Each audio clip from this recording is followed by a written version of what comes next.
नमस्कार दोस्तों, स्वागत है आपका अपनी पाठशाला सिविल सर्विसेज पे। मेरा नाम है दिव्या ओला और आज के सेशन में हम डिस्कस करने वाले हैं PMJUGA योजना, एन एब्रीविएशन फॉर प्रधानमंत्री जनजातीय उन्नत ग्राम अभियान। ये रिलेवेंट है GS paper 2 federalism, government policies और इंटरवेंशन से। तो आइए समझते हैं क्या ये योजना है, क्यों चर्चा में रही है, क्या इसके इम्पॉर्टेंट प्रोविजंस रहे हैं। सबसे पहले अगर हम बात करें न्यूज़ में क्यों है, क्योंकि हाल ही में जो यूनियन कैबिनेट है, मतलब जो केंद्रीय मंत्रिमंडल है, उन्होंने जो आपकी जनजाति ग्राम अभियान है राइट, उसे यहाँ पर अप्रूव किया है, जिससे ट्राइबल कम्युनिटीज़ जो आदिवासी समुदाय हैं उनका आर्थिक रूप से और सामाजिक रूप से यहाँ उत्थान होने वाला है। तो अब हम समझेंगे कि क्या ऑब्जेक्टिव उद्देश्य है, क्या ये स्कीम है, क्या क्या यहाँ पर प्रावधान लाए गए हैं, कौन कौन यहाँ पर ट्राइबल कम्युनिटीज़ कवर होने वाले हैं। सबसे पहले अगर हम बात करें तो प्रधानमंत्री जनजातीय उन्नत ग्राम अभियान राइट, ये अप्रूव हुई है केंद्रीय मंत्रिमंडल के द्वारा 18 सितंबर को। क्या एम है, मतलब क्या उद्देश्य है, तो इस स्कीम का या इस अभियान का उद्देश्य है कि आप इस तरह का बुनियादी यहाँ पर ढांचा स्थापित करें, जिससे एक इस तरह का इंफ्रास्ट्रक्चर स्थापित करें जिससे जो आदिवासी समुदाय है उनका आर्थिक सशक्तिकरण हो, साथ ही में जो यूनिवर्सलाइजेशन हो एजुकेशन का, मतलब जो शिक्षा है वो सार्वभौमिक यहाँ पर हो पाए, उन तक पहुँच सके। तो यहाँ पर बेसिक एम है कि इस तरह का बुनियादी ढांचा डेवलप हो, जिससे यहाँ पर ट्राइबल कम्युनिटीज़ पढ़ाई मतलब शिक्षा और आर्थिक रूप से क्या हो, यहाँ पर मजबूत बन सके, सशक्तिकरण हो, उनका एम्पावरमेंट हो। ऑब्जेक्टिव क्या है, ये बेसिकली एक तरह से ऐसी योजना है, और दूसरी जो योजनाएं हैं सरकार की, तो इन योजनाओं के तहत सरकार जो गैप है, जो बोल सकते हैं कि यहाँ पर जो क्रिटिकल गैप है स्वास्थ्य को लेके, पढ़ाई को लेके, शिक्षा को लेके, उनकी आजीविका को लेके, जो दूसरी कम्युनिटीज़ के बीच में, उनके बीच में जो एक गैप है, उसको यहाँ ख़त्म करने के लिए इस तरह की एक और बोल सकते हैं गवर्नमेंट स्कीम ये लाई गई है। अब क्या स्कोप है, मतलब इस मिशन का या इस स्कीम का बोल सकते हैं कि कितने लोगों को ये कवर करने वाली है। तो आप ध्यान रखिए कि भारत के अंदर 28 राज्य और 8 केंद्र शासित प्रदेश हैं। ओवरऑल ये जो स्कीम है ये 30 राज्य और केंद्र शासित प्रदेश जो हैं उनके 549 डिस्ट्रिक्ट्स में, मतलब 549 जिलों के अंदर 5 करोड़ जो आदिवासी लोग हैं, 5 करोड़ आदिवासी लोग, 30 राज्य के 549 डिस्ट्रिक्ट्स के 5 करोड़ जो लोग हैं आदिवासी लोग, उन्हें ये लाभ पहुंचेगा, मतलब वो लाभार्थी यहाँ पर होंगे। और 63,000 जो बहुसंख्यक जो आदिवासी गांव हैं, 63,000 उसे ये स्कीम कवर करेगी। तो काफ़ी अच्छा वाइड स्कोप यहाँ पर देखा गया है इस स्कीम के तहत, काफ़ी लोगों को और काफ़ी गाँव को यहाँ पर ये इंक्लूड कर रही है। दूसरा चीज़ फोकस क्या है, फोकस इतना है कि सस्टेनेबल, एक सतत विकास हो, सार्वभौमिक विकास हो, होलिस्टिक एक कंप्लीट डेवलपमेंट हो ट्राइबल एरियाज़ का, जो भी आपके आदिवासी क्षेत्र हैं उनका और आदिवासी लोगों का। आगे अगर हम बात करें तो क्या क्या इसके घटक हैं, मतलब what are the components of the scheme. तो देखिए, आर्थिक रूप से और शिक्षा के रूप से, मतलब आपका इकोनॉमिकली, आपके हेल्थ से, आपके एजुकेशन से एम्पावर करना। तो यहाँ पर जो कंपोनेंट्स दिए गए हैं, इसमें सबसे पहला है टूरिज्म, पर्यटन को बढ़ाना। जो ट्राइबल होम स्टेज हैं, मतलब आपके जो आदिवासी होम स्टे हैं, उनको यहाँ पर बढ़ाना।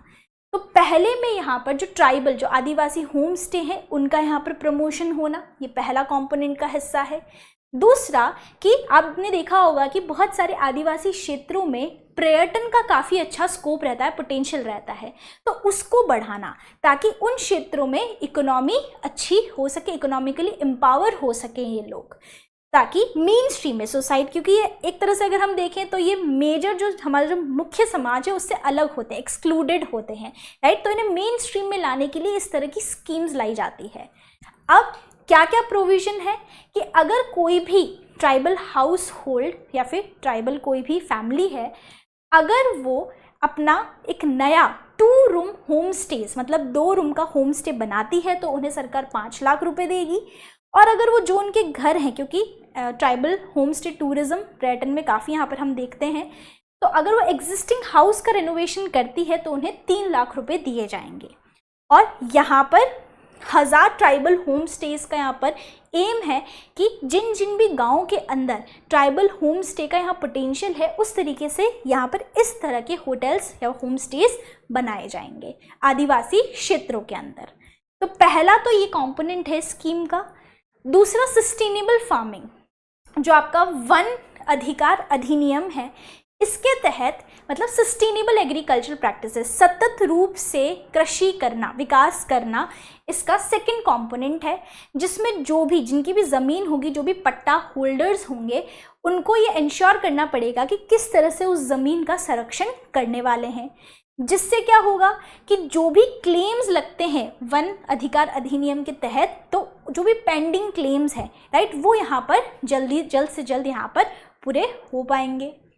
तीसरा, बुनियादी ढांचे को विकसित करना, मतलब यहाँ पर जो गवर्नमेंट की स्कीम के तहत जो तीसरा कंपोनेंट है, उसमें गवर्नमेंट कहती है कि जितने भी आदिवासी फैमिलीज़ हैं उनके लिए 20 लाख पक्के मकान बनाए जाएंगे। एसटी मेजॉरिटी जो विलेजेस हैं, मतलब जो शेड्यूल्ड ट्राइब अनुसूचित जनजातियों के जो गांव हैं, ट्राइबल विलेजेस हैं, उनको सड़कों के द्वारा कनेक्ट किया जाएगा, जिनके लिए 25,000 किलोमीटर की सड़कें बनाई जाएंगी। 2.5 लाख घरों को और जितने भी पब्लिक इंस्टीट्यूशन है उनका विद्युतीकरण मतलब इलेक्ट्रिफिकेशन किया जाएगा। 25 लाख एलपीजी कनेक्शन यहाँ प्रोवाइड किए जाएंगे।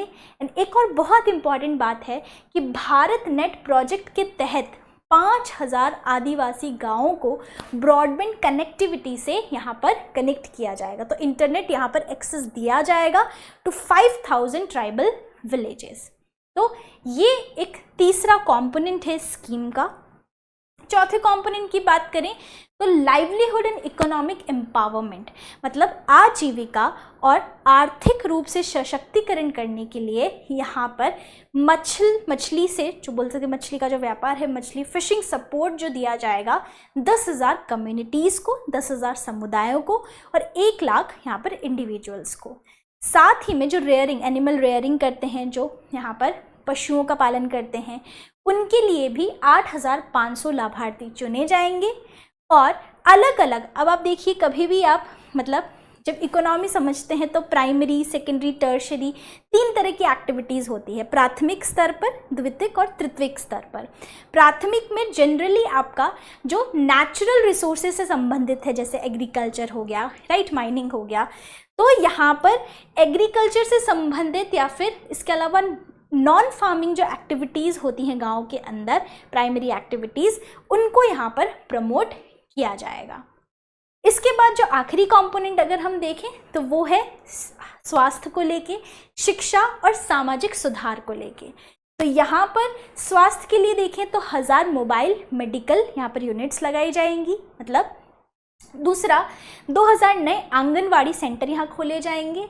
और जितने आंगनवाड़ी सेंटर्स अभी हैं इन टोटल डिस्ट्रिक्ट जो हमने देखे, 30 राज्य और केंद्र शासित प्रदेश, 549 जिले, राइट, तो इनके अंदर जो 6000 आंगनवाड़ी सेंटर्स ऑलरेडी चल रहे हैं उन्हें अच्छे से अपग्रेड किया जाएगा।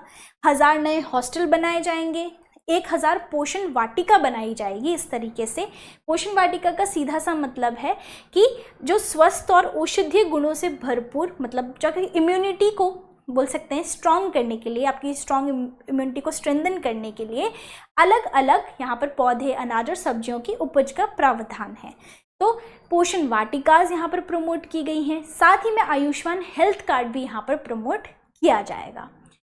ये था आपका 5वां कंपोनेंट। और आखिरी कंपोनेंट जो स्कीम का है वो है रिन्यूएबल एनर्जी और ग्रीन इनिशिएटिव, मतलब क्योंकि हमें सस्टेनेबली डेवलप करना है, हमें इस तरह से विकास करना है कि आज की भी जितनी नीड्स हैं वो पूरी हो और हमारी भविष्य में आने वाली जो जनरेशन है उन पर भी कोई बुरा असर ना पड़े आज के विकास से।